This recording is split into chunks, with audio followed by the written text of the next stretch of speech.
You are listening to The Mindful Messes, where tamed chaos meets honest conversations. We are glad you're here. Let's begin. All right, Sabika, let's jump right into it. So tell me about your journey or about your decision to choose to live in Australia. I would like to know more. We haven't spoken a lot about it. Yeah, so the decision actually started. I didn't have this as a plan while I was in India or in my uni or when I was studying and working. It was not there. It's just because I'm in the information technology industry in IT. We have a lot of concept in India for on-site. So there's a lot of on-site opportunity to go to another country and work on a project. So that's how it started. I was now when I was working back in India in Capgemini, there was a project where I was supposed to go to London for 2 years, and then something happened, some office politics, which is very common. That didn't happen. I didn't go, and then I was given a smaller duration opportunity to go to Italy. So that was the first time I went to Italy for a smaller project for a few days, and that was the first time I saw something outside of India. My first foreign trip, if you could say, for work and of course leisure as well, when you go to a different country. Yeah, and then that was the triggering point. I think that's when we started thinking that we need to explore working outside as well. So we were 3 years into our marriage, I think. Yeah, still 2 to 3 years into our marriage, and then it was a mutual decision, both John and I, and we started looking at options. And when we looked at Europe, Denmark was the only option at that time. I started the process. I even enrolled for a Danish course. But because language is so important in Europe, you just cannot survive only on English. But then the whole point of Danish migration was that you go as one person, just one single person goes, settles, earns, and then after an year after you have settled, then you can call your family. So that was a very difficult thing, that okay, we can't live in separate countries, that will not work.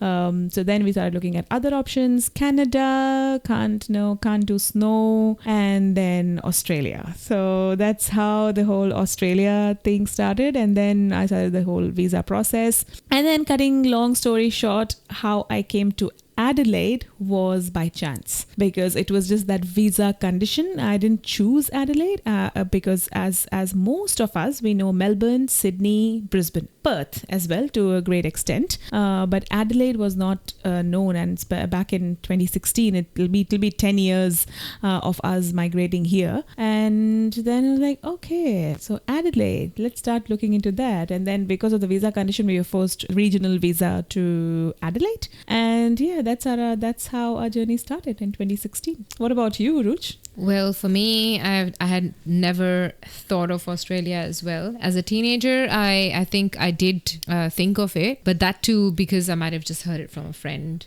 who wanted to settle down in Australia.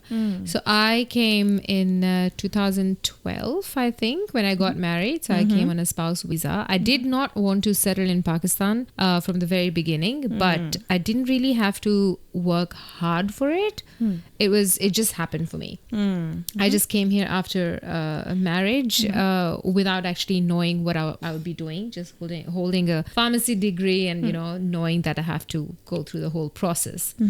But it was interesting when I first came here. It was fascinating to learn that I could do absolutely whatever I want. And sometimes in that, experiencing that freedom can lead you to a lot of dangerous places as well.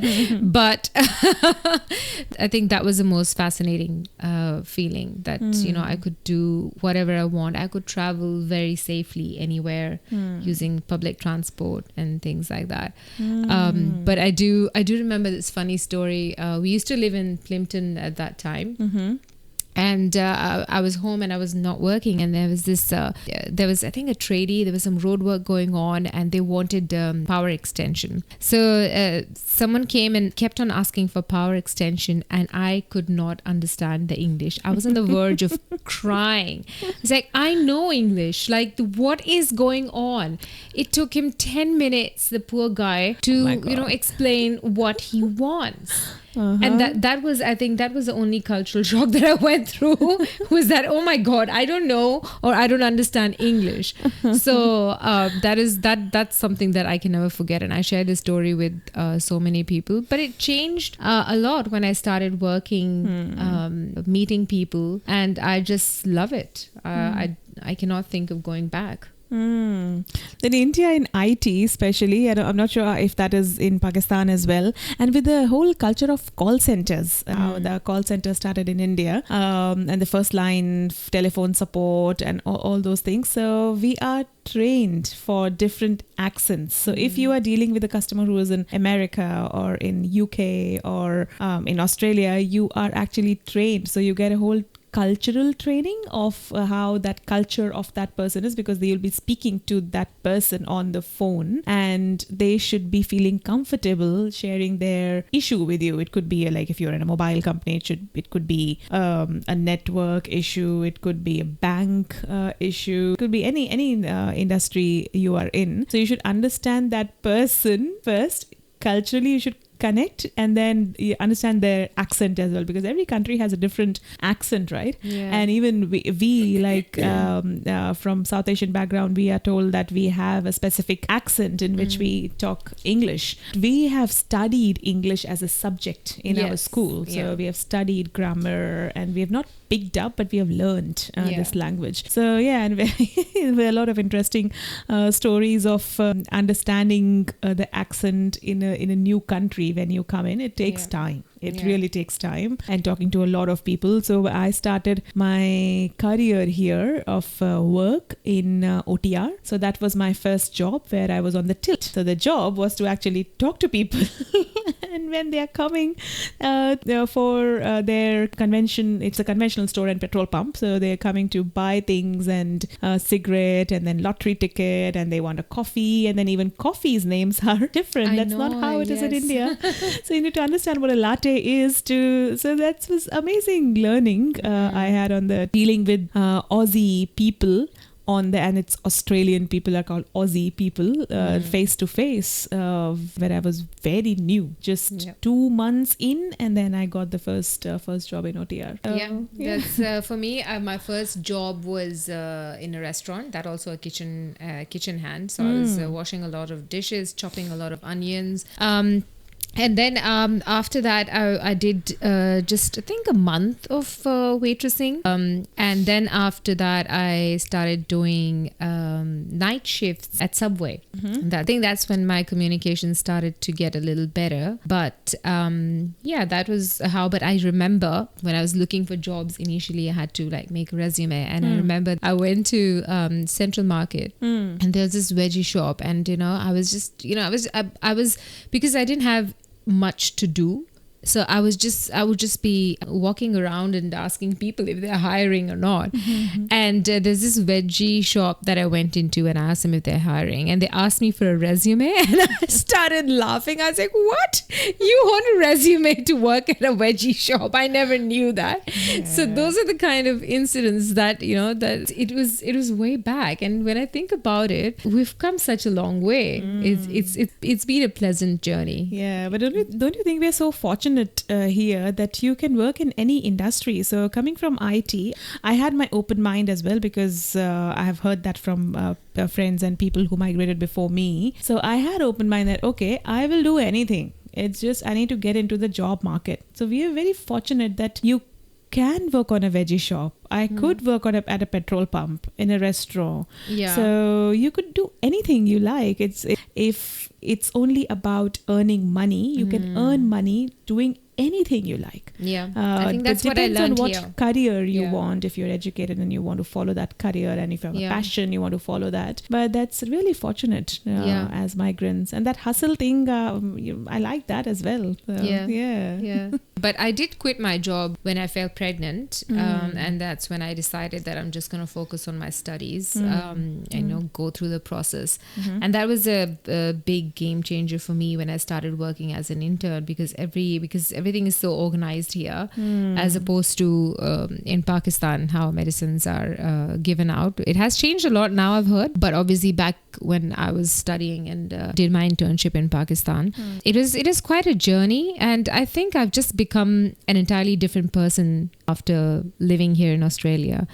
I sometimes look back, and when I look at myself now, it's just it has been a massive journey, and I think a massive transformation. Yeah, because you work in different industries and different people, different culture, and it's also the openness and the acceptance of the culture as well. Recently got to know from one of the courses I'm doing, and this lady is in there. She's a real estate agent, and she told that South Australia was built as a migrant state. So South Australia did not exist. So it was, and then she went back into the history, and it was amazing.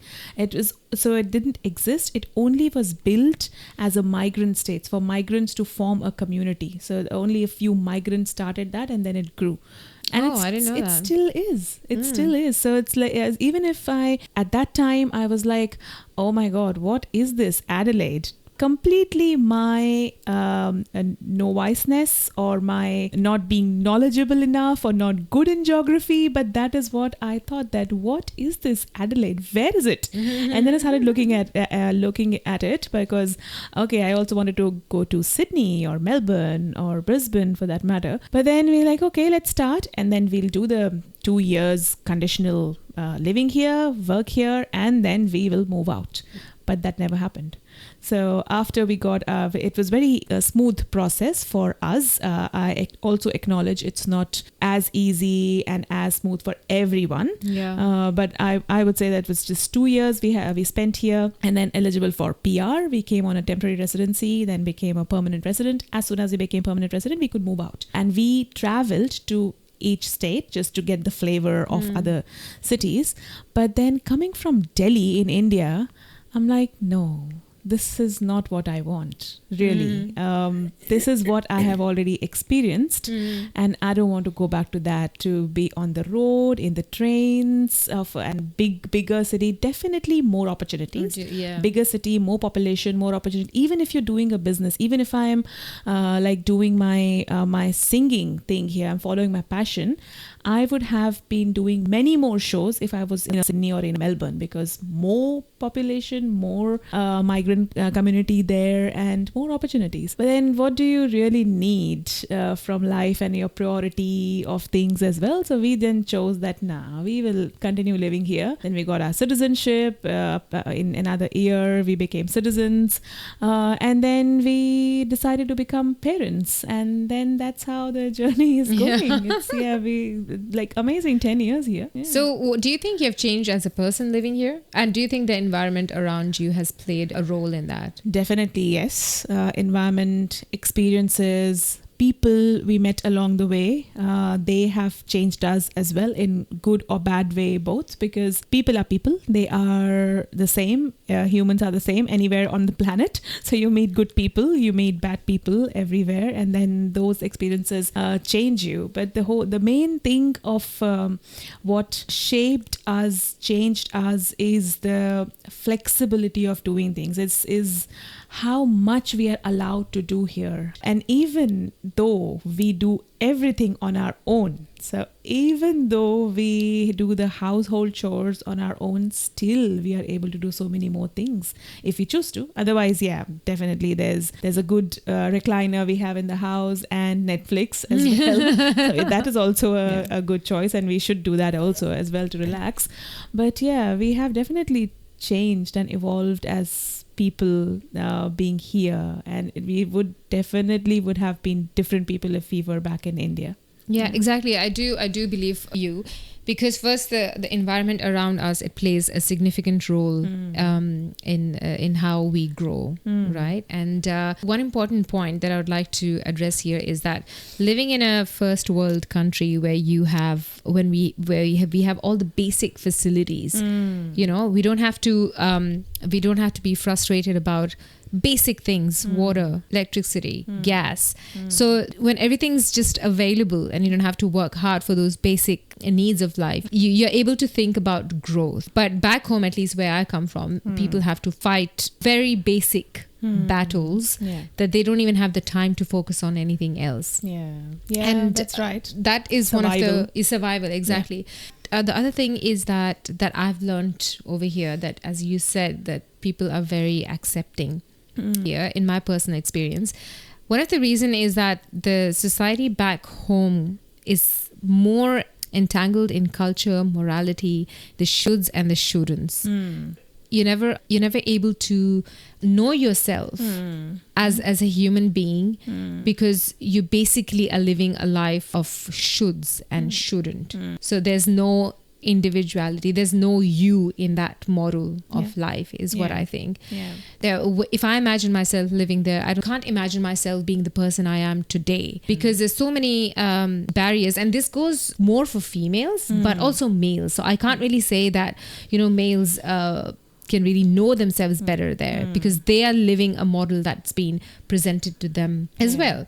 So that is also one of the greatest factor, because you have a freedom to choose here, to be who you are, and you are usually accepted as that person, the way you are.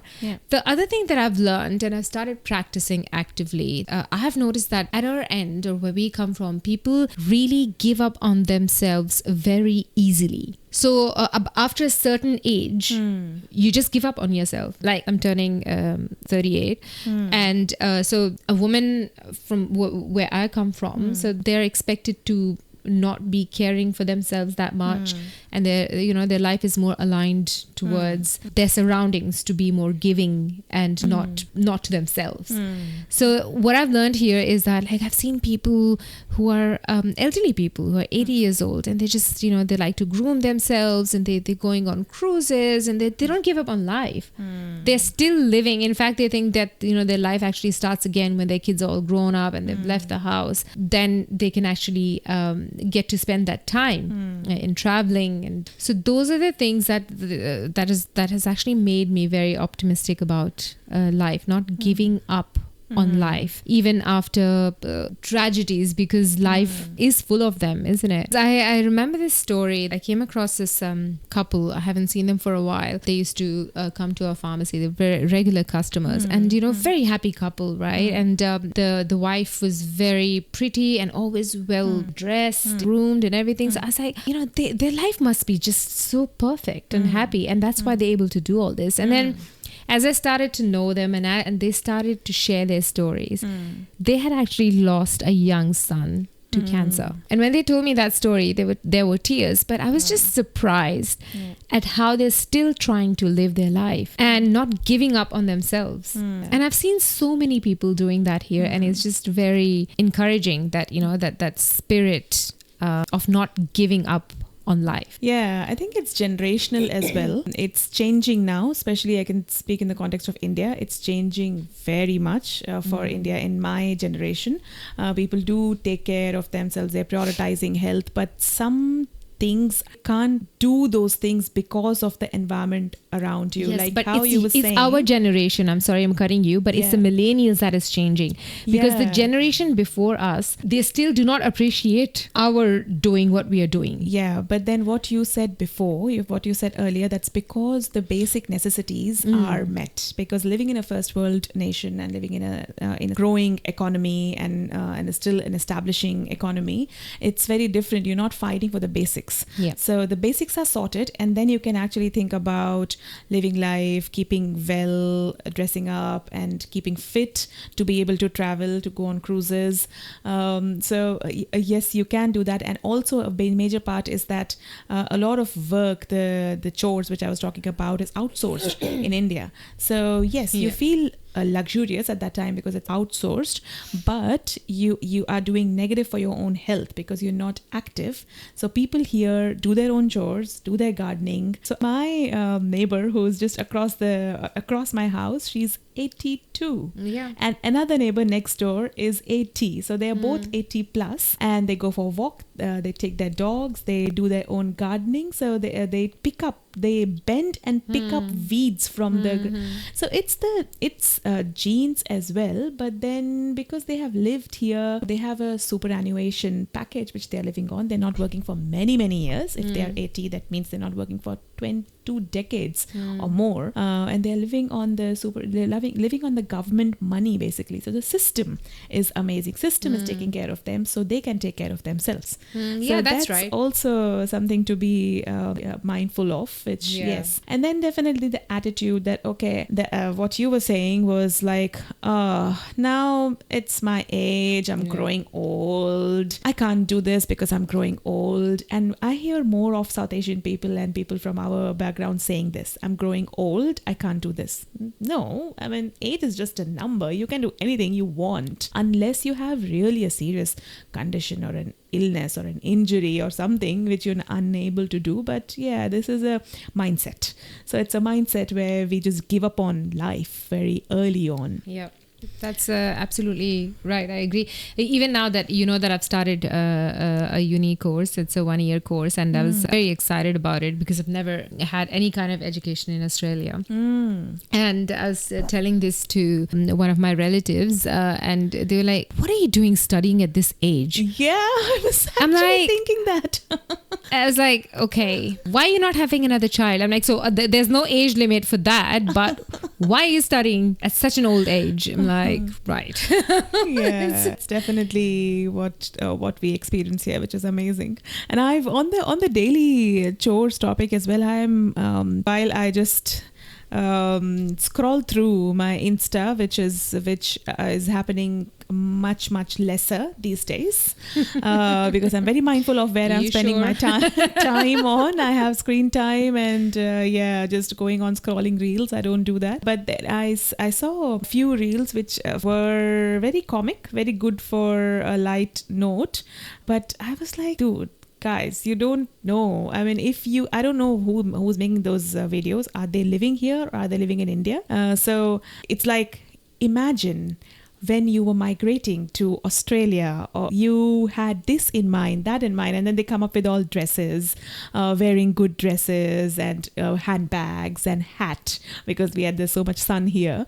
And then when you land there, when you go there, you become like this. So then the dress is like a maid dress, a house help dress, and I don't know, because it's in India, we discriminate that. Yeah. A house help wears different clothes, and the house owner wears different clothes, though it's not like that here. So you become like that, and then you are washing dishes, and you're doing laundry, you are mopping your floor, you're vacuuming, and then you're doing dusting and everything. So life back there was much better. Yeah. I get like, seriously, I'm doing that since 10 years and I'm very happy doing it. There are moments, sometimes you really need that luxury, but then that's the pressure you put on myself. I would like to say one thing here, which I remember, and I had to mention that. I had not mentioned that to Sarmad, your husband. I used to clean my kitchen every night. That's out of habit. Clean my stove every night, every single night. And then one day, I think you guys were here in my home, and then I was doing that, and he just said that, what are you doing? I said, I need to just complete this, I need to do this. And then he was like, but why do you have to do it every single night? Like, because I like it. But why? We don't have cockroaches here, we don't have insects who will come and spoil. So why are you doing this? And then I was like, but because I like cleaning, and that's why. And you won't believe, it's been months I have left doing that. With Azel growing, and with she needing more of my time, I needing my time to do something else like this and other things, reading, studying, doing some course, work already is so much pressure at work. I chose to drop that, and that's my choice. I do not clean my kitchen every day. I only do it on Friday nights because I have to live like I like to live in a clean kitchen on the weekend. So that's my choice. I do it on Friday night, and if it's too bad on Sunday, I do it on Sunday as well. But I don't do my kitchen cleaning on Monday, Tuesday, Wednesday, Thursday. So we can choose not to become maids. That's it. Thanks, Arman. That's right, exactly. The biggest tragedy and the bad news from Pakistan is the maid is on leave. Yes. Yeah, and I think in India people should do courses on maid management. They get that's you touched on a very good topic because they go in under depression. My maid is on leave. She's not coming. Oh my God! How will I do this? How? Because you don't know to do anything, and then you just go in that hyper anxiety mode. Yeah. And then even when the maid is there, and that's I'm not picking up on my sister but that's the example that's coming to my mind when I'm talking to her. It's better your sister than anyone else. She's instructing the maid to do this, to do that, and basic things, like very basic things. And I'm like, I tell her that as well.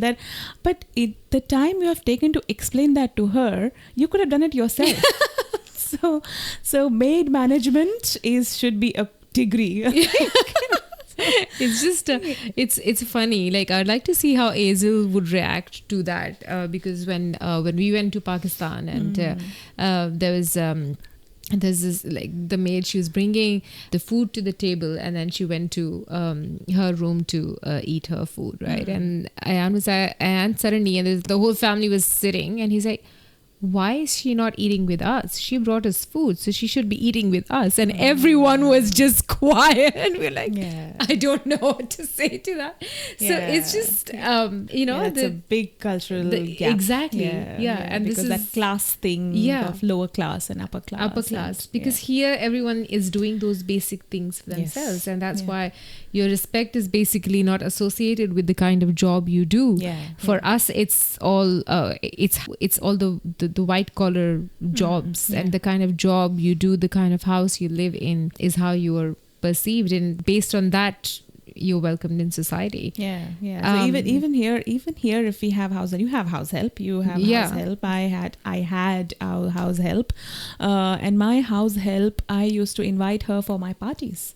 I remember the that. Parties is a public thing, that's fine, but we catch up. You actually meet her. Even now, we catch up, we have coffee, I invite her for dinner, I invite her for lunch. Even now I keep in touch with her. She just couldn't work for us. She just said she has to cut down work, but we are friends. So it's just a job, and that's what I was referencing to earlier, the acceptance and ability to do anything you like.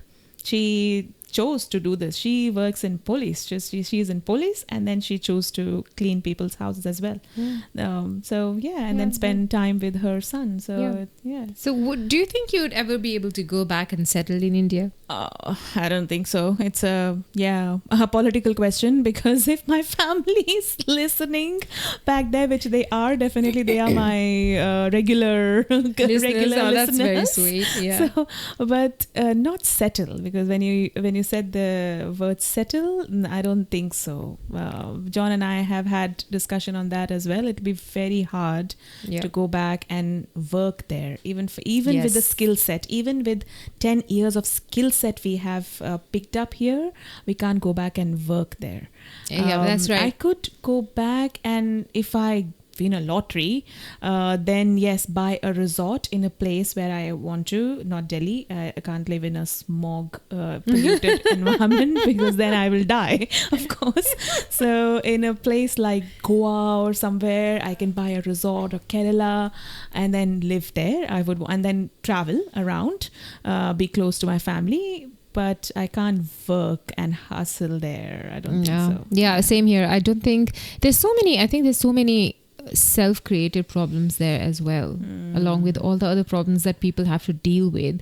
There's so many self-created problems, and I don't know when they're going to disappear, but the working environment as well, there are not at all work rights there as well. Even if I win a lottery, I think I'll go and settle down maybe in a small village in Italy. Oh, I'll come with you. You share your lottery money with me too. That's something. Yeah, I cannot forget that country. Yeah, that's so true. That's so true. Yes. Yeah, this was an interesting conversation. Yeah, very interesting conversation, and if it's not that everything is very perfect picture anywhere. No. Every country has their own challenges, and here as well, even work has its own challenges. It's because of my migration, and we work with so different multicultural. It's not only Australians we have to work with, it's people from different countries and cultures and baggages and backgrounds, and it's hard. And in corporate life, I could say it's very, very hard to Yep. really work with those people, because you have to work with people at the end of the day. But it's a learning, so it's better to fight, or to not fight, but I would say compete with people in your career from different cultures, than to keep on competing and losing and winning and losing in the same country Yeah, where you're I born, guess. because that's more painful. Yeah, I think. I don't know if I can relate to that, but I think that exposure to different cultures and religions has actually made us more accepting. That's what I have learned. Yeah. The Western influence is the term that's been used so much back home, and so much frowned upon the Western culture. But when I came here first, I just couldn't point finger at any of the things that that happen here. So the Yeah, good and bad is basically the same everywhere. Exactly. So The good and bad what's the human, the fuss good and- about is what I don't understand. Yeah.